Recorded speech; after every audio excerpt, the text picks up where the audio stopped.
The colony of Vecta 7 was quiet the night the sky fell. Yelena Vostrikov sat outside her family's herbal hut, weaving together tiny blue moss leaves with practiced fingers. The air smelled of pine and smoke, and the ground was still damp from the morning rains. Her mother hummed softly behind her, crushing roots with a stone mortar, preparing medicines for the old miners who still coughed blood from ancient accidents. 15 years old, a child by many measures, but already trusted to mix poultices, to brew fever teas, and to climb the whispering birch trees to collect midnight blossoms. Her hair was long, braided with beads of bone and amber. Her eyes were a pale, icy gray, too intense for her soft voice. The stars above blinked like scattered embers, and one by one, they began to vanish. At first, Yelena thought it was a storm, but storms didn't hum. They didn't shimmer with hexagonal blue patterns. They didn't descend in perfect formation like glass knives from the void. The Dominion had come. Screams pierced the silence as black dropships landed at the edge of the village. Armed figures poured out, tall, armor-sheathed Xenos with eyeless helmets and silver rifles. The Vecta militia barely had time to fire before they were dissolved into gray ash. Yelena's mother grabbed her by the wrist and pushed her into the hidden root cellar. "Stay quiet," she whispered, her voice trembling. "Don't come out until I say." "I'm scared," Yelena breathed. Her mother kissed her forehead. "Do you remember the story I told you? About Baba Yaga? She was terrifying, but she only hunted those who hurt the innocent." "I don't want to be Baba Yaga," Yelena whispered.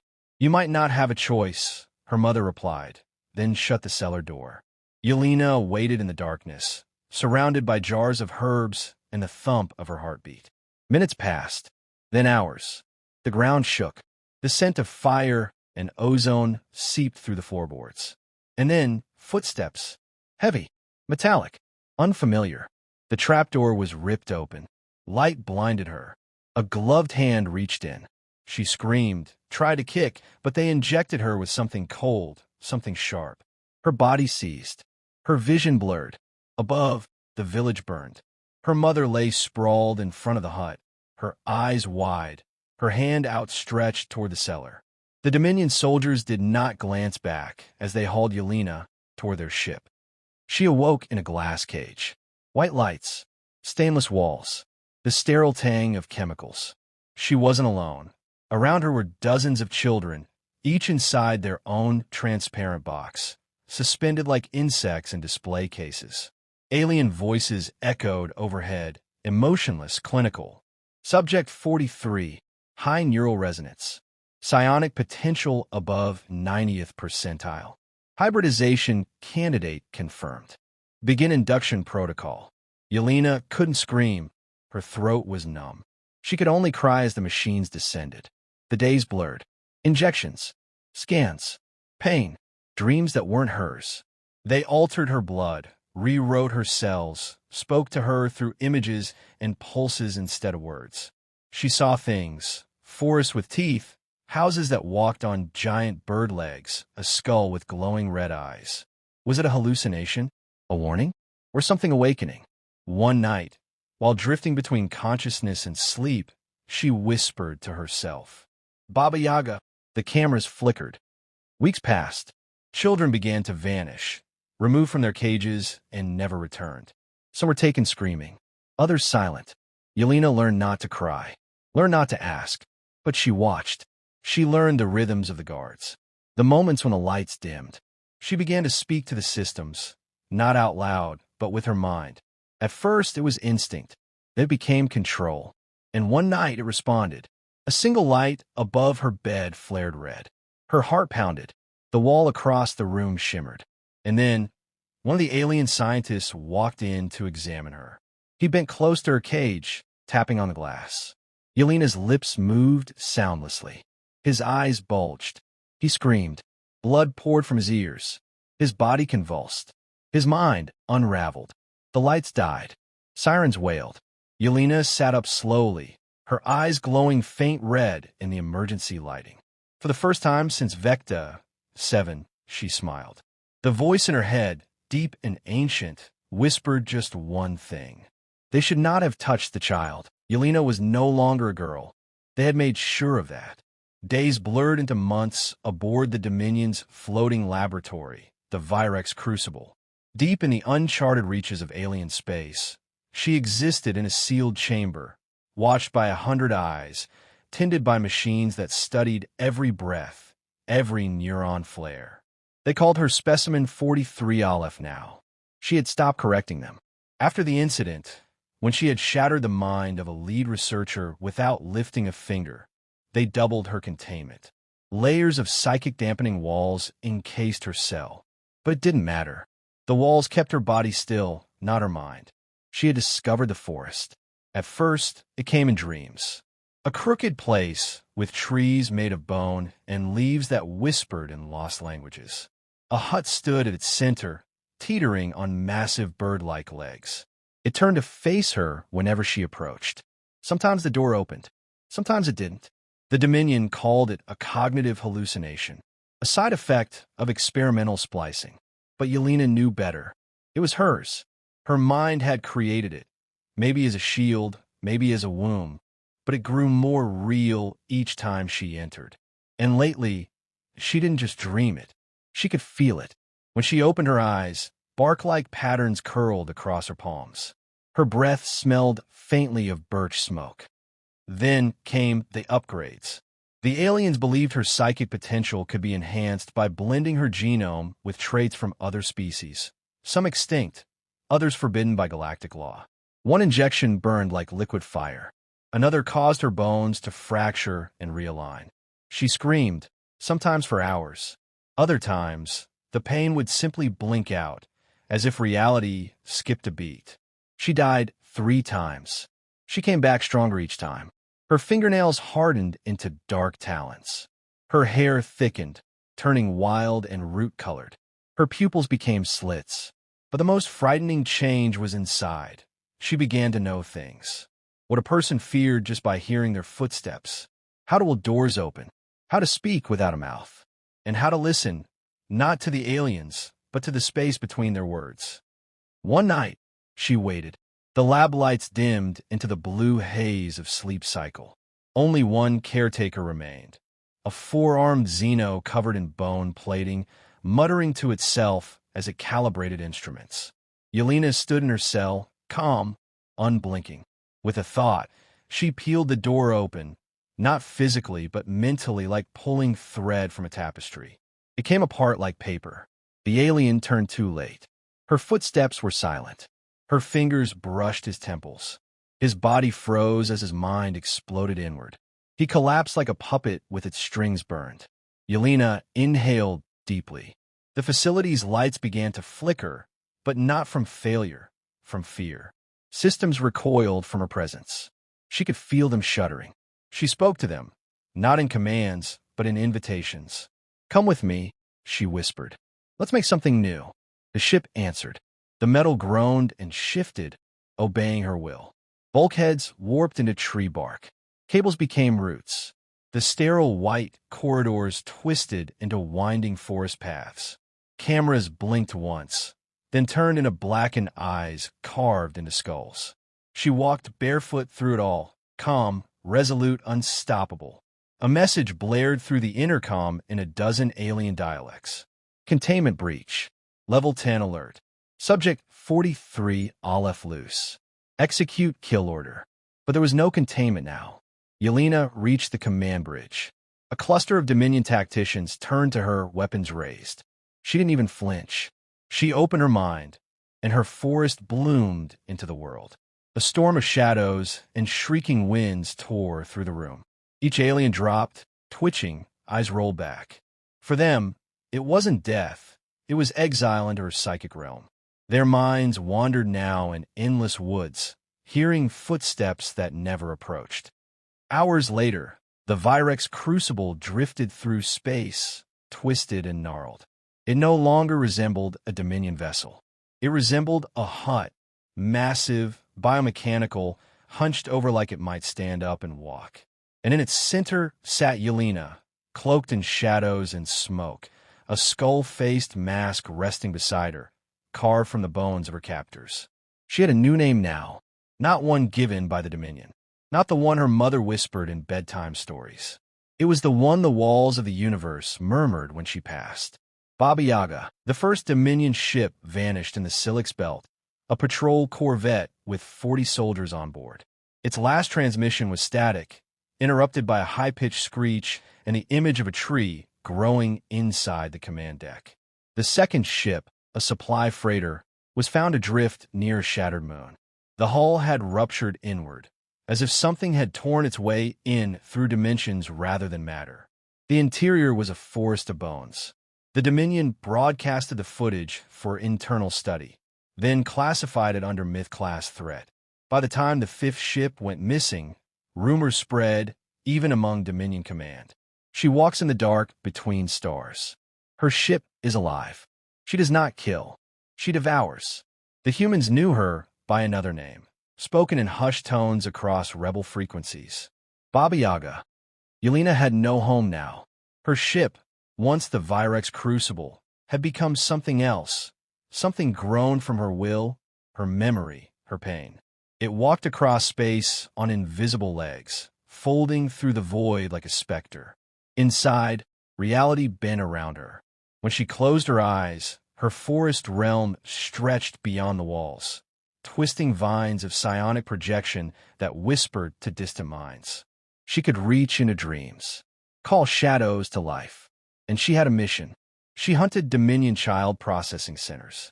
There were hundreds across the galaxy, hidden, protected, ignored by the Council. Factories where human and alien children were experimented on, broken, optimized. Yelena destroyed 6 in 1 week. She didn't use fleets. She didn't use missiles. She walked in alone, through walls, through mines, and left only scorched soil and ash. Surveillance footage never survived. Only whispers did. One surviving technician described her to an interrogator. She wasn't a girl. She was a storm wearing a girl's face. Her eyes, they looked at me, and I forgot my own name. The Dominion psychic commandos, trained in mental warfare, were sent next. 6 of their best, linked by hive thought, approached her ship in stealth suits. None returned. 1 week later, their neural cores were mailed back inside a box made of polished bone, with a note carved in Old Slavic. I remember everything. As her name spread, so did her myth. To Dominion officials, she was a class-red aberration. To rebels, a weapon. But to the broken and forgotten, the orphans, the trafficked, the haunted, she was hope made wrath. On the outer colony of Soral V, Dominion troops were rounding up children when a voice echoed from the sky. Not spoken, not broadcast. Felt. Touch them again. I dare you. The soldiers froze. The air turned cold. Then a massive shadow passed overhead.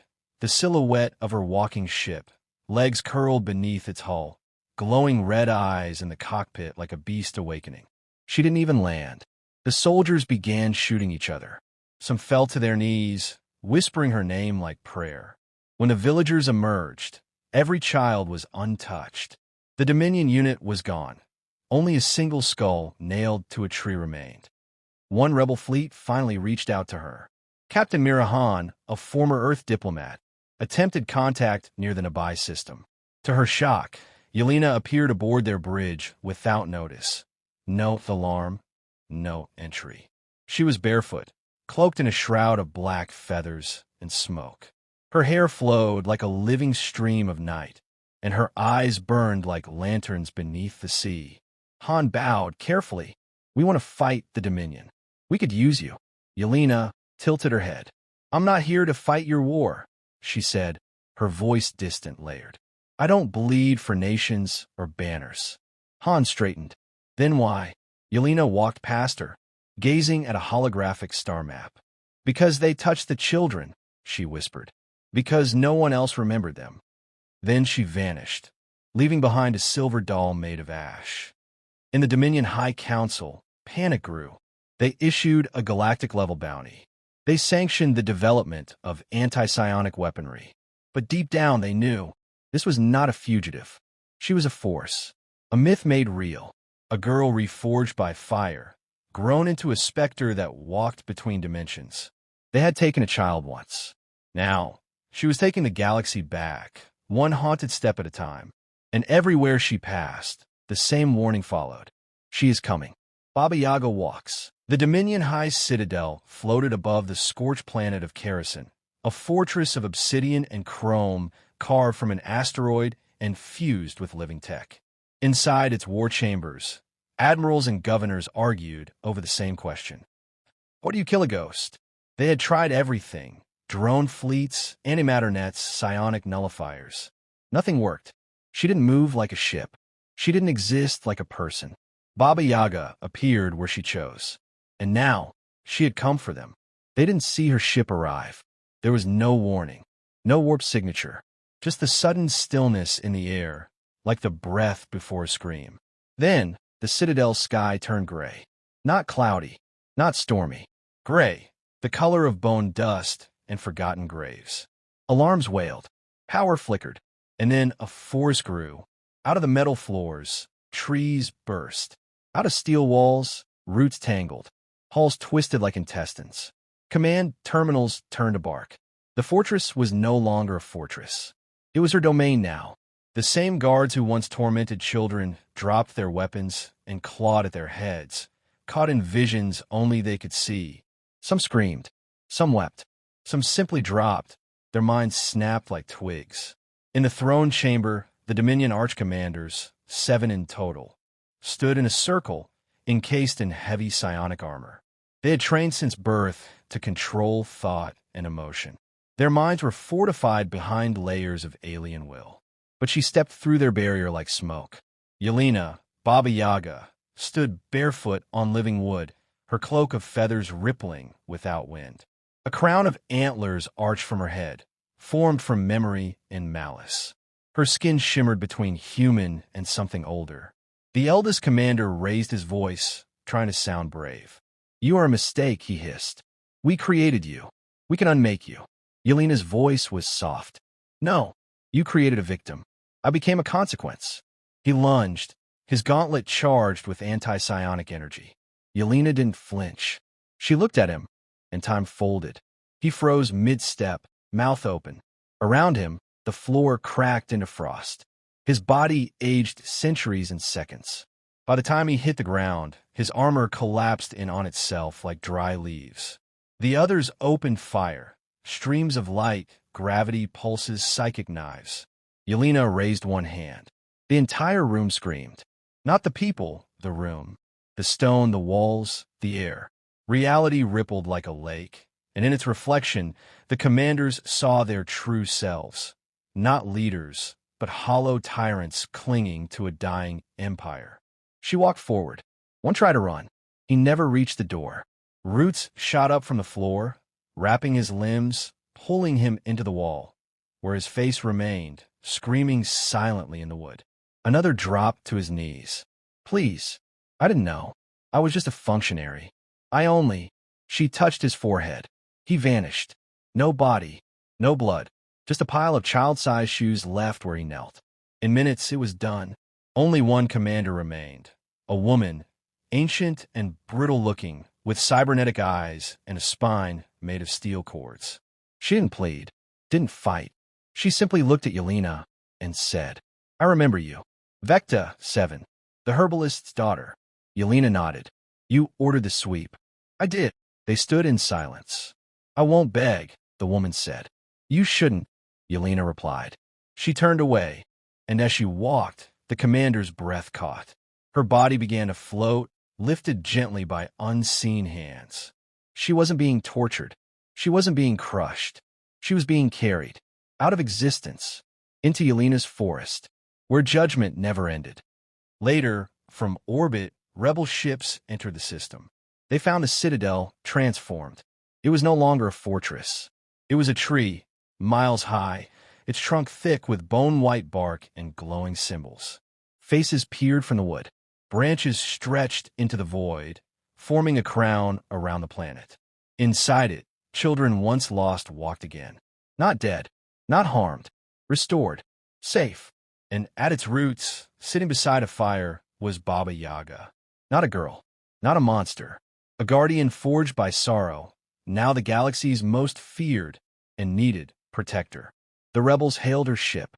Is it over? Her voice came back, clear, ancient. No, but they know now. The forest watches, and it remembers.